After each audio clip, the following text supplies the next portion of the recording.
dito sa pitong gatang sa tabi ng buyan. Makasaysayan na kung nalalaman, ito ay hindi chismis na pag-uusapan lang.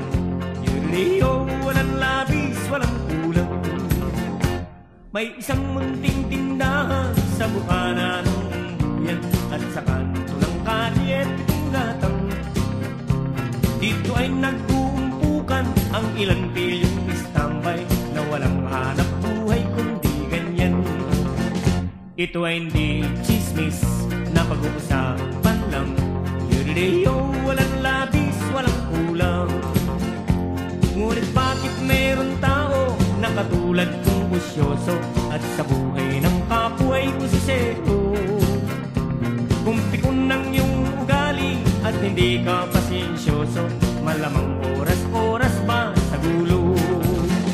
Ito ay hindi chismis na pag-uusapan lang. Yureo, walang labis, walang kulang.